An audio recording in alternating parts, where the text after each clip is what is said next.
Hi everyone and welcome back to my channel. Today's episode is going to be a special one because we're going to do a revisit on air rifle versus rimfire. Yes, the battle continues. So without further ado, sit back, relax. It's going to be a good one. Just a quick heads up, this is going to be a long video today, so I've created a handy index for you below. Feel free to use it and to skip ahead to the sections that you are most interested in. But if I can give you good advice, you don't want to miss any scene of today's video. All right, boys, let's go.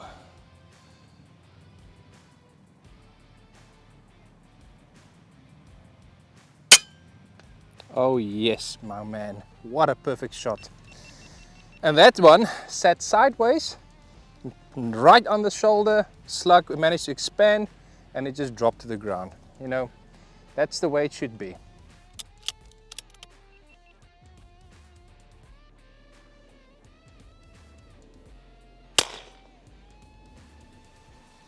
Smoked. No chance, straight down. Rimfire bullets hit hard, eh? Right, so let's go. Nice and close. Oh, that one hit the bone for sure. You can hear by the sound of it that it hit the bone, the skull. When you hit it in the skull, it does open. All right, boys, nice and close, 77.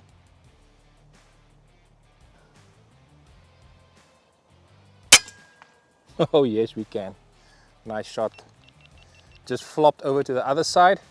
Best place to shoot a pigeon, on the side, especially when you're shooting heavy slugs like this. Let's speak money, and that is how much these guns cost when you go buy them. Starting off with the air rifles, these guns is usually much more expensive when you buy them. Now why? It is of course how these guns are built, engineered and designed.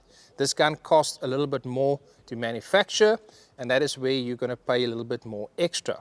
When it goes down to your rimfires is a much more simpler design because a firearm design has been something that comes along for a very long time. So there's nothing new really when it goes into the rimfire side. So the cost of manufacturing a rimfire is much less than it is over an air rifle. Now moving over to the ammo side, this is where things get a little bit more interesting because that little box and that little tin over there cost more or less the same amount of money.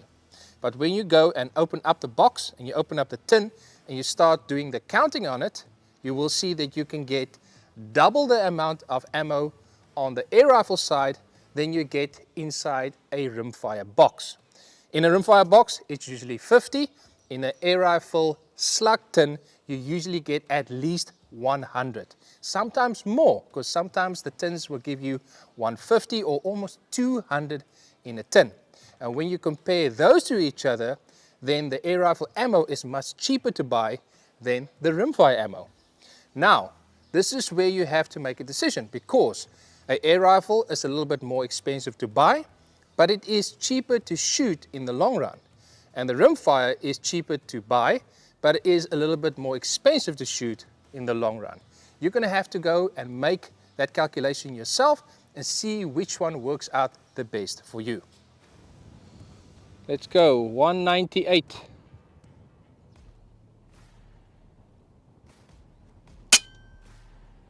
Oh yes sir! Come on, you're going to drop. And there we go. And he just expired. He is dead. That has hit the lung area. You can see when I knocked him, you can see he just walked and he just started to lose his balance. And that last part over there, he just flopped over.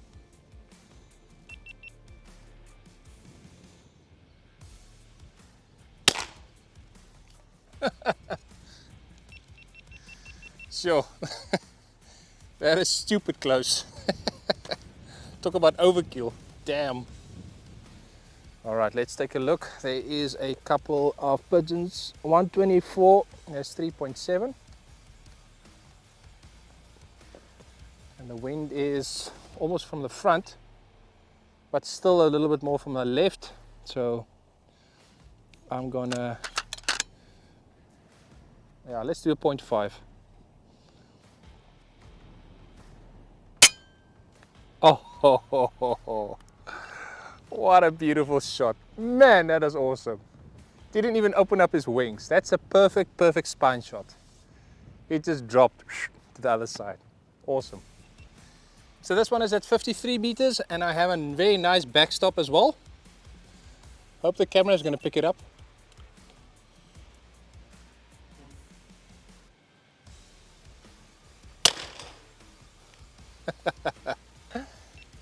Easy peasy, easy peasy. Just dropped over to the other side.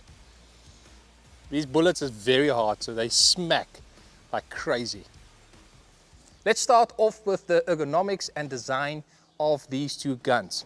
Starting with the Rimfire, of course, as you can see it, it is a CZ457. I didn't buy it as what you guys can see it here. I did buy it in the hunting configuration, and that means it had a wooden stock to it. But the very first thing that I did is I took off the wooden stock and fitted a chassis to this gun. Now there's two reasons why most of these guys are doing this, and number one, it's of course for competition shooting because I'm using this gun as a PRS setup, and number two, the chassis is much more tougher, rugged. You can take it outside in the field, bump it, knock it, scratch it, doesn't matter. It protects your action of your rimfire very well.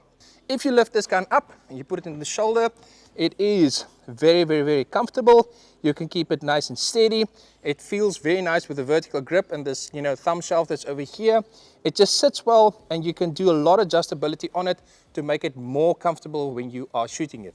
Prone shooting, if you're shooting from a tripod, if you're standing offhand from a sandbag, it is a very well designed setup and it works very well. And the weight compartment, I will range it from anything from a medium weight to heavy weight, but that's just how I like it. Now moving over to the air rifle side, as you can see, this gun didn't come standard from the factory looking like this. I did also fit a lot of aftermarket accessories to this gun, and of course I've built it up the way that I like it.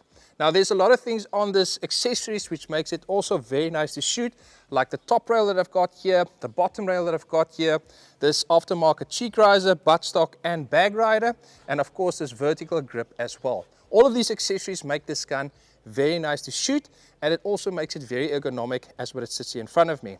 If I lift this gun up, it's also very easy to shoulder. It feels nice. Everything is perfect. Cheek rest, eye, through the scope, everything's is just good. The vertical grip also here works very nicely, and it just feels like a solid setup to shoot. If I have to take this gun and weigh it up against the Rimfire, I will say this one is almost the same weight as what this one is, maybe just a little bit heavier.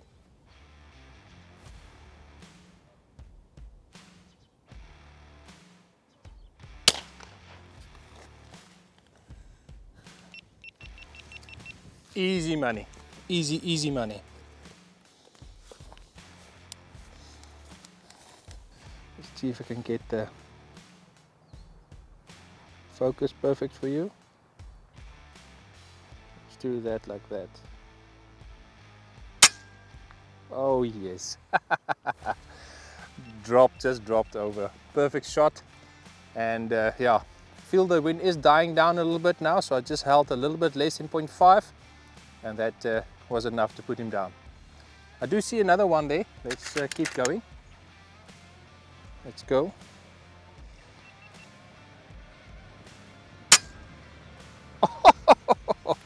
Beautiful, beautiful. Just toppled over to the other side. Another perfect shot. So there's two big factors which a lot of guys are looking at when they buy guns, and that's of course the magazines and the triggers. Now first off, when I bought this rifle, I only got one magazine, and that magazine had a 5-shot capacity to it, and that is not going to cut the mustard for me. So the first thing I did is I went back to the store and I bought another 2 magazines which holds 10 shots each. Now I have 20 shots to my availability to go outside in the field and do hunting or do practicing with as well. Now moving over to the air rifle side and looking at the magazine capacity, you will get 28 shots in one magazine, which makes the air rifle, of course, a big hit when it comes down to hunting and to do practice shooting as well. Now given the FX Impact has one of the larger magazines out there, but you do get standard a magazine round about 18 shots in one mag, which makes it a joy to shoot and much easier to use outside in the field.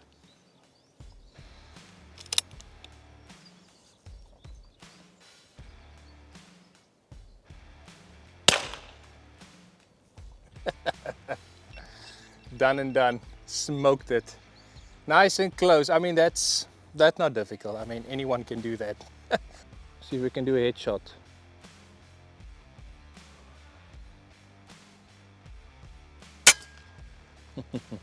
Yes, we can. Drop to the floor, 48 meters. Now, because we are shooting such heavy slugs at short distances like this, that slug is not going to have enough time to expand, so it's just going to pencil through. But it's still going to be an ethical kill, straight to the floor, no problem. 111 meters. There's a lot of them down there. Let's see if we can knock it down.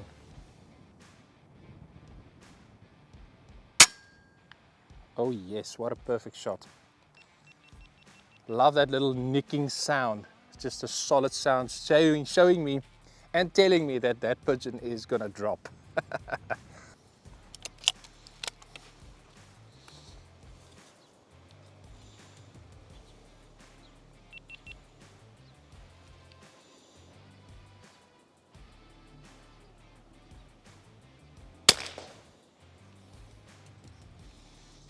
No chance.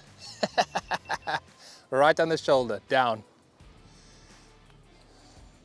Moving on to the trigger side, I can almost guarantee you that when you get a rimfire, you're not going to be happy with a standard trigger. I am a bit of a trigger snob myself, so I do like a lightweight trigger that break very crisp. So when I got this gun, the first thing that I did is I bought myself an aftermarket trigger. Currently I've got a Timney trigger fitted to this gun, and it makes this gun just so much better to shoot outside in the field. Now moving over to the air rifle side, all the high-end PCP air rifles will have a very good trigger on them. And when they don't have a good trigger, you will have the ability to tune that trigger to make it very good. That is the big plus point on a high-end PCP, like you guys can see over here.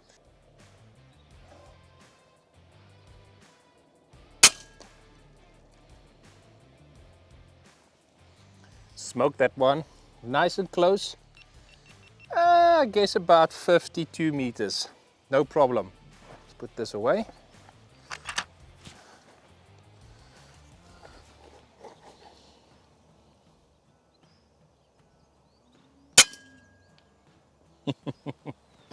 Smoked him. Straight down, did a bit of a hop, and he went straight to the floor.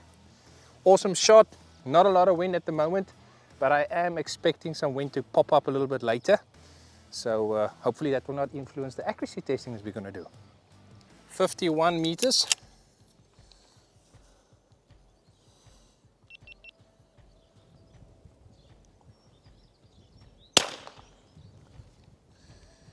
Down she goes. Smoked it. Nice on the shoulder, straight down.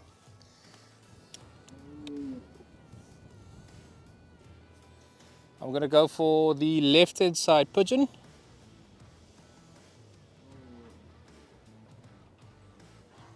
There we go.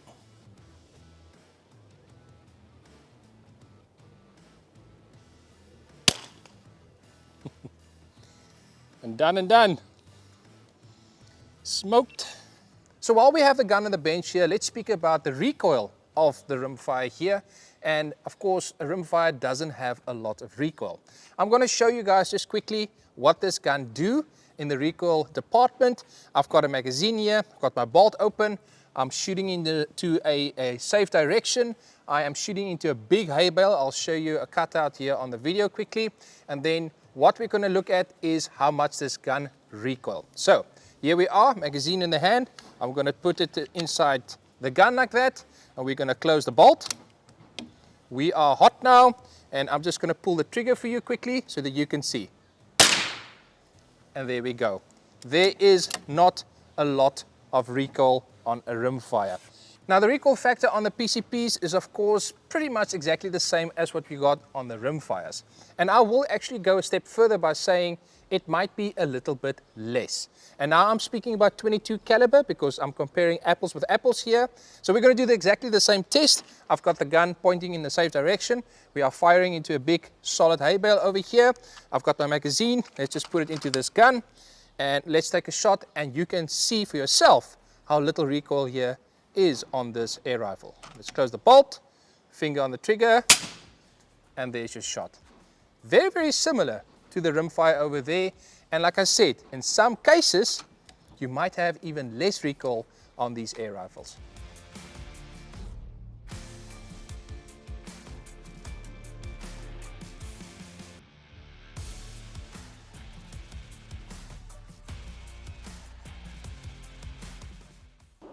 Now if we have to check the accuracy, we're going to have to make sure that there is not a lot of wind. And the best place that I can think of is an indoor shooting range.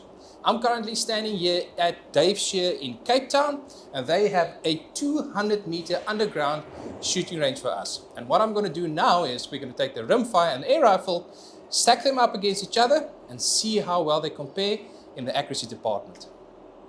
Okay, now time for the rimfire. 5 shots, 100.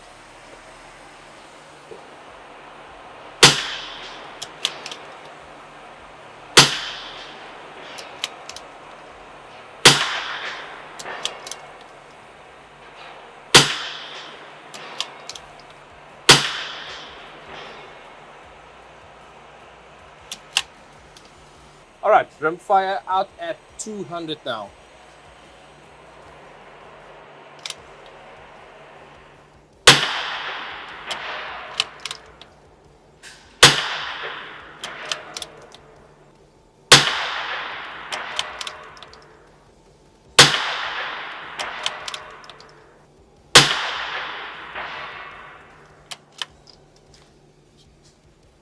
Let's do 5 shots at 100 for the air rifle.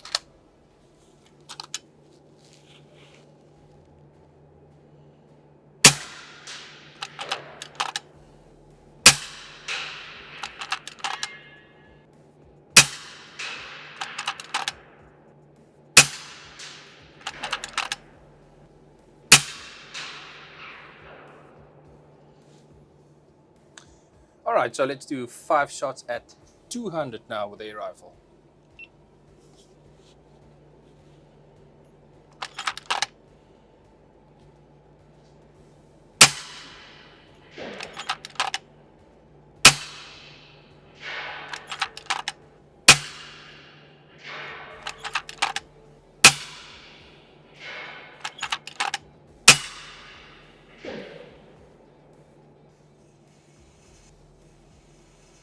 Five shots, 200. Now that we're out of the busy shooting range and we have a little bit of peace and quiet, let's have a look at the results. Starting off with the rimfire, here is my 5 shots, and if we do a measurement on that, it will come down to 1.06 inches, and that gives us 0.92 MOA. Now the air rifle side, that was my 5 shots at 100 meters, and if we measure it, it comes down to 0.77 inches, and that puts it over to 0.67 MOA, which is quite good. And something that I want to point out here is that the 2 shots here on the side, I managed to hit the target stand, and it actually started to make the target move.